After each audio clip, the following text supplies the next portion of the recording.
Hello, let me share with you The Wonderful Adventures of Niles by Selma Lagerlöf, a Swedish author who was the first woman to actually win the Nobel Prize for Literature. This is a book that was published sort of 1906, 1907. I read a translation by Velma Swanson Howard, which was published in 1913. It's abridged slightly with help from Lagerlof. Certain chapters were cut, and certain descriptive passages were cut because they only had of local interest, which is kind of funny when you get into the meat of this really fascinating book. Kind of a wonderful, expansive, giant book in its way, encompassing the history, the mythology, the flora and fauna of Sweden. I mean, I've never felt a book that has so encompassed a place, a country as this, and a kid's book, which is kind of funny because the framing part of this story is a young boy who is really terrible, Niles, refusing to go to church with his parents, super mean to the animals on the farm where he lives, gets transformed into what the translation calls an elf. It's this tiny spirit creature, and he gets transformed into another thing. His nickname throughout the book is Thimbletot because he's as big as a thimble, and he ends up going on a journey. He teams up with a tame goose to go on a journey with wild geese, going from kind of southern Sweden, southern Sweden hen, Vemmenhog. Apologies for all my horrible pronunciation throughout this, to Lapland in the north and back again. And indeed, on this journey, he learns all about the geography, fauna, flora, and the history and mythology. Also, a really super strong imbuing of environmentalism, of like, this is definitely a book where how human beings treat the environment is criticized, and the value and the beauty and the spirituality of nature is put in here, and this is combined with Niles himself going from basically a little sociopath to being changed throughout the story into a caring, empathetic human being, one with not only caring about the nature and environment, but also about, like, his poor parents, about the people he meets along the way. Oh, there's a couple of kids he meets along the way. This is the old style children's book where you don't get too attached to everybody in the book because, it's that kind of book. It's that kind of book. Death happens on the farm. Death happens here.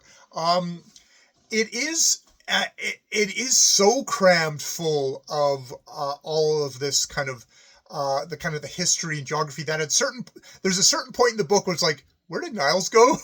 We've only got chapters on kind of like cities, like creation myths of a city where a silky a transformed seal woman is killed by a guy who initially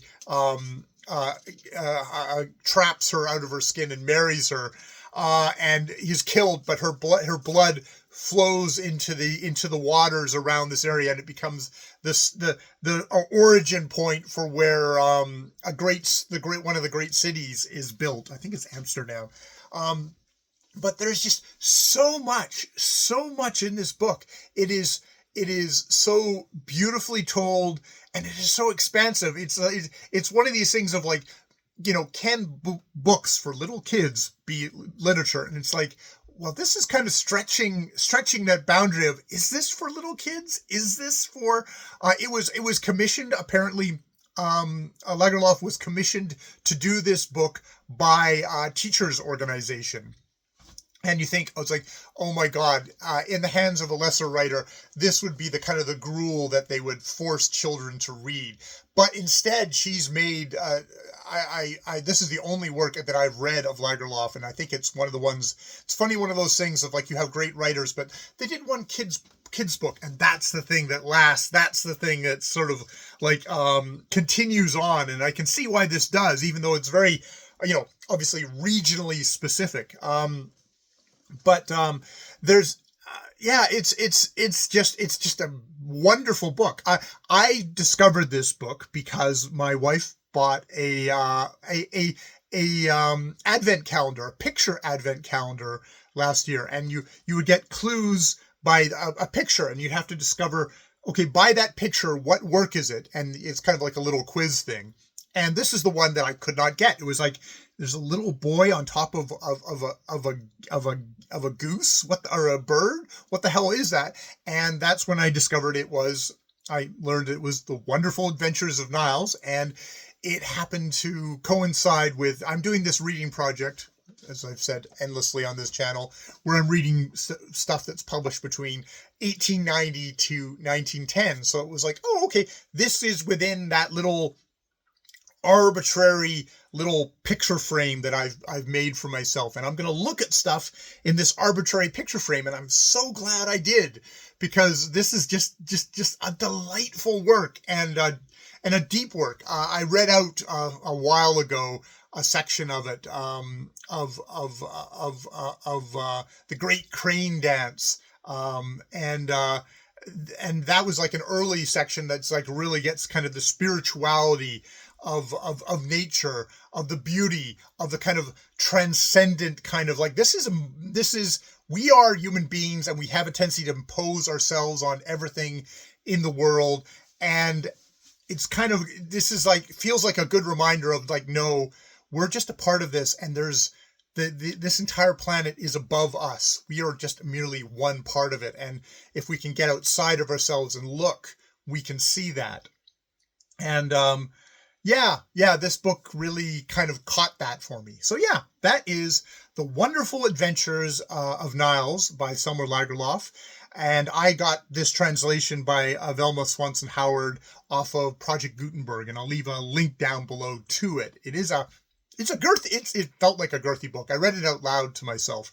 I do that with some books, just as sort of an exercise, a vocal exercise for myself. And this was a pretty, this was like, wow, okay, this is a little bit more than I was expecting. It's 2 volumes, and but it's really, really worth it. And oh my God, it really hammers home at the end. Maybe a little heavy on the sentiment, but it really got me. It really got me, which is like, I think the best books, they capture you, and you go, okay, yes, I'm going to cry. I'm going to cry. I'm going to let this be a part of me, in this. I'm going to let this book into me that way. And it really did, earn that. All right. I will leave it there. More videos later.